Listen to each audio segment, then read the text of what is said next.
Hello, I am the Script Doctor and welcome to the channel. After 7 episodes, we finally arrived at the Season 1 finale of The Mandalorian. The last level, as it were, in this adventure game available on Disney+.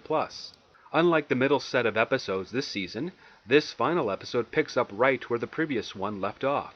For the first time since Chapter 3, we're finally seeing a continuation and a development in the story. Before we come to the tense scene where our heroes are pinned down by Moff Gideon, we get a little bit of levity from the 2 scout troopers that murdered Quill and snatched up the child.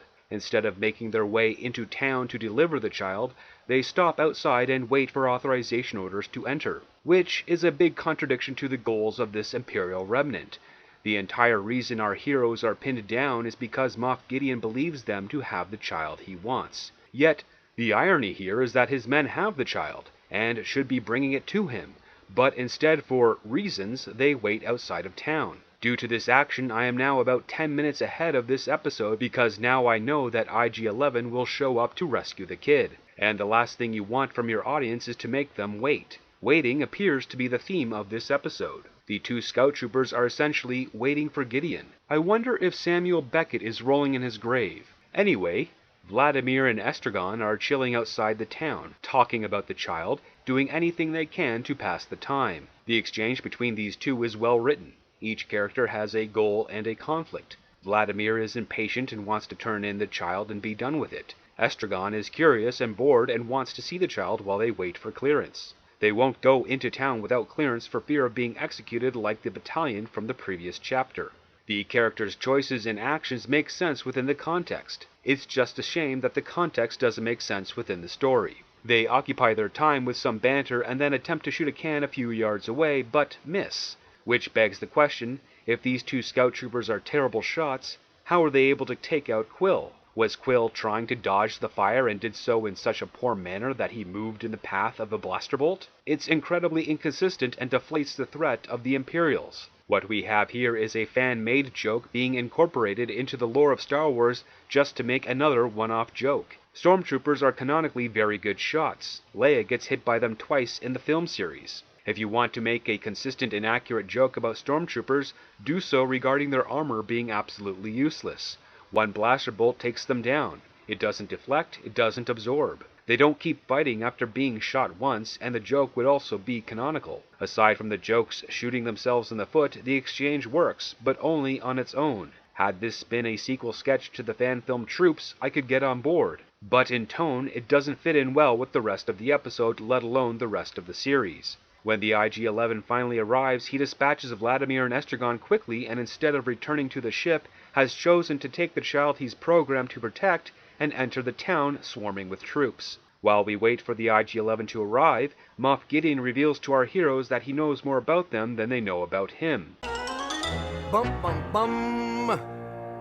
His monologue is quite entertaining. It has great powerful words and shows us that this character is one that does research and plans out his strategies with great success. But there is a big flaw. Gideon knows that our heroes don't have the child in their possession. Everything he says in this scene does not tilt the scales in his favor. It is only to antagonize our heroes, but regardless if they escape or not, he still gains no more than what he currently has. He also acts in a very strange way, not just for an Imperial, but for any character that has an enemy surrounded. He gives them ample time to try and escape, which is a big screenwriting no.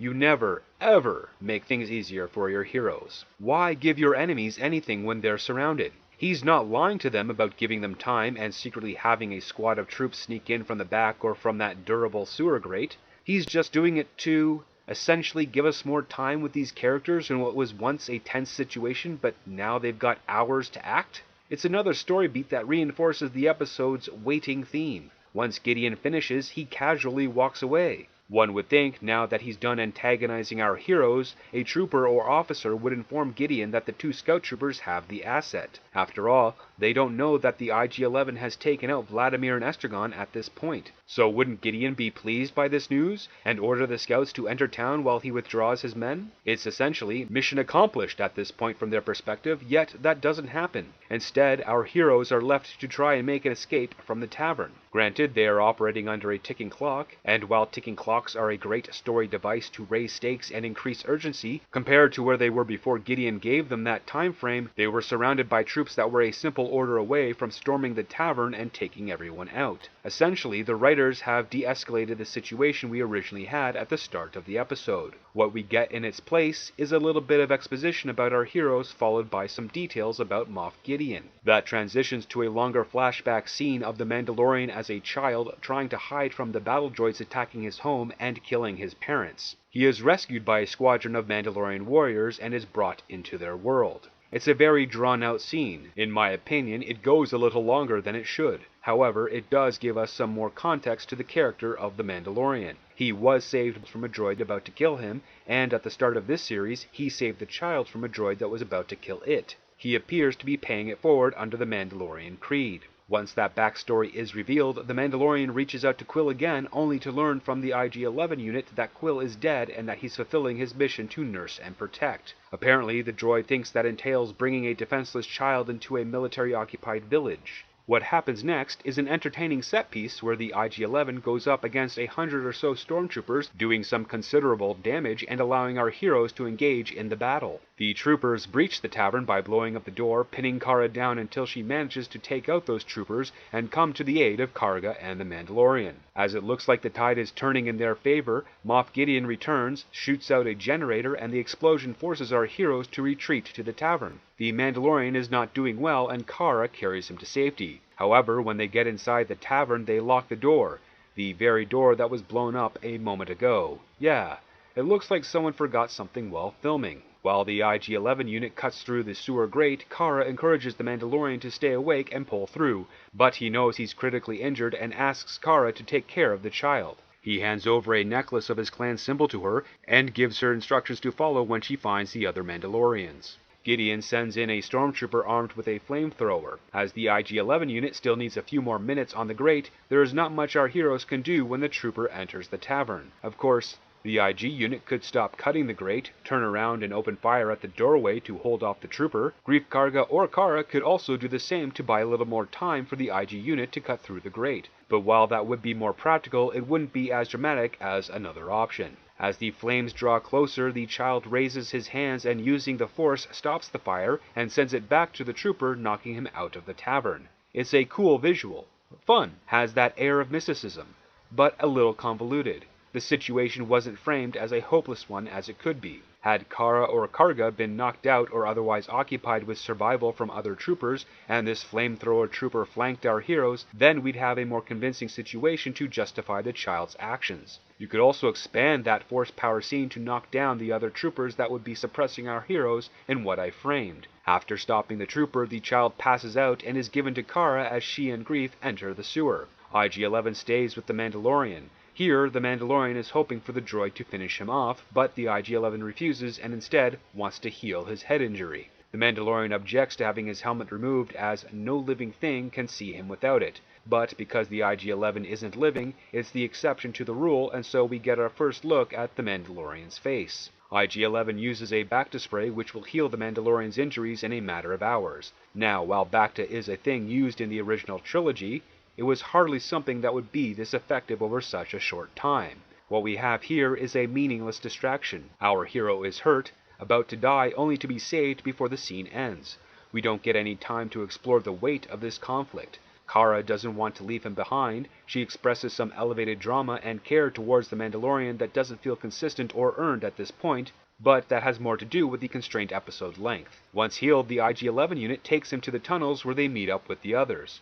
We don't get to see the Mandalorian actually struggle with his injury. Either the directing hasn't established a solid passage of time, or the Bacta works far faster than the IG-11 said, and the Mandalorian is able to walk on his own only a minute or so later. With their escape from the troopers being successful, the team's new mission is to find the other Mandalorians to help them escape the planet. They find their way to the old Mandalorian covert where the main hall has a pile of damaged Mandalorian armor gathered in the middle. The armorer comes out and collects more pieces and explains to our heroes that the Imperials killed many of their warriors shortly after the Mandalorians' escape. Except, How could these troopers be so good at killing Mandalorians when we were just shown that they're terrible shots in the opening? The Mandalorian asks the armorer to come with them, but she refuses as she must salvage the remaining armor. She brings them to the forge where the Mandalorian reveals the child to her and its powers. The armorer gives the Mandalorian a new quest: to take the child on as a foundling and protect him until he can return the child to his people. Cara is quick to remind everyone that the tunnels will soon be swarming with Imperial troopers. The armorer gives the Mandalorian his Mudhorn signet and a snazzy new jetpack before sending them on their way to the surface. She remains behind at the forge and is surrounded by stormtroopers. In an impressive set piece, she utterly dominates the troopers, melting one in the forge in a truly awesome display. What is a little disappointing at this point in the story is that the actions don't feel like a result of the experiences. It is following a pattern of, and then this happens, over and over again. The only beat that feels organic and one with potential is when the armorer gives the Mandalorian his new quest. He saved the child who has force powers. Now the Imperials are after him, and therefore the Mandalorian needs to protect him. Since the child cannot train as a Mandalorian, he will have to return the child to his people where he will be safe. But in order to get to this turn in the story, we have the scout troops wait outside of town, and then the IG-11 shows up to rescue the child, and then the IG-11 rescues the team, and then the troopers chase after the team in the sewers, and then the team finds the armorer. It's hitting story beats not through cause and effect, but through necessity of the writer. The next conflict they encounter is a squad of stormtroopers waiting for them at the tunnel exit. The IG-11 decides that he needs to sacrifice himself in order for the others to survive, except the number of troops shown is a minuscule fraction to what he faced when charging into town at the start of the episode. It's 15 troopers. That's 3.75 stormtroopers to one of our heroes. We've literally seen more difficult odds outside of the tavern in this very same episode. Plus, 2 of those characters are wearing blaster-proof armor. How are the odds not in their favor? How is this situation more hopeless than the one they escaped from earlier? To me, it isn't. But the writer really wants IG-11 to sacrifice himself, so we get another and then moment set up. The Mandalorian also doesn't want the IG unit to sacrifice himself because in the last 30 minutes he has grown to appreciate and like the droid. Much like earlier between Cara and the Mandalorian when he was injured, we have another forced emotional scene here. Apparently, we're supposed to feel the Mandalorian's anguish in having to let his new friend die. Again, this does not feel honest to the character because the pacing is off due to a short show runtime throughout the series and a lack of real development. This IG-11 unit is different from the one we encountered in the pilot. When we see it again, it is reprogrammed and put in the back of the ship for most of Chapter 7. This is the first instance where we are seeing this new character, and while he has done some cool actions, his relationship with the characters is much shorter and much weaker than the one with the audience. For a show that has spent the entire season setting up how much the Mandalorian distrusts droids, for him to change his tune regarding this one single droid in such a short amount of time is not believable. There needs to be more interaction between these two in order to buy into this concept they're selling. What makes this set piece even worse is that the IG-11 strolls through the lava and stands in the middle of the troopers, and not once do any of these troopers open fire. They don't even try to destroy the droid on their own. They just sit there, blasters aimed, and let the IG unit blow itself and them up. The show has just disproved their own setup that our heroes had a fighting chance. These stormtroopers didn't immediately open fire against a single target. So either they're dumb or these troopers have terrible aim and even worse reaction time.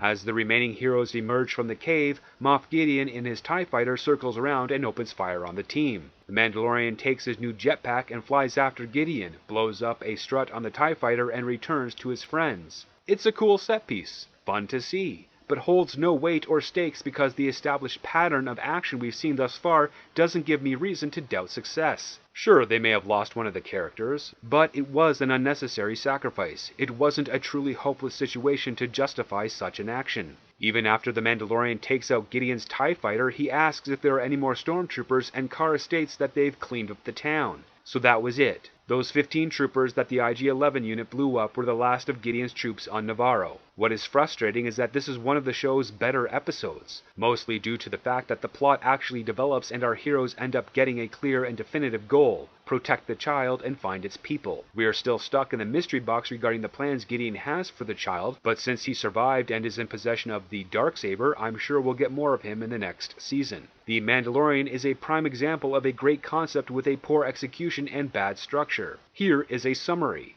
The Mandalorian rescues the child, turns it over to the Imperials only to rescue it again. He and the child flee from the hunters until the boss hunter offers amnesty for his crime against the guild. The Mandalorian picks up 2 side characters he met in passing to help him kill the Imperials after him. The team defeats the Imperials led by Moff Gideon, and the Mandalorian has a new quest to find and return the child to his people. That's it. There is nothing more to these 8 episodes. We don't get any reason as to why the Imperials want the child. We don't get any active action for the Mandalorian to take on his own to fight the Imperials. It's just a handful of story beats with no connective tissue or real character development. The only thing this series has going for it as of now is that the Mandalorian has a very clear goal set up for the 2nd season. Find the child's people and get him to safety. The only thing I can hope for is that the writers of the 2nd season keep that goal at the forefront of the story. Every action, every choice the Mandalorian makes must appear in line with that goal. We would also need a little bit of information regarding Gideon's want of the child. A simple why is all that's needed. We don't need an extensive backstory, just a simple answer as to why. Otherwise, like the 1st season, it will be a show that's just spinning its wheels. If you enjoyed this video, please like, share, and subscribe. If you have anything to add to this episode, please leave a comment below. Thank you for watching, and never forget, it all starts with the script.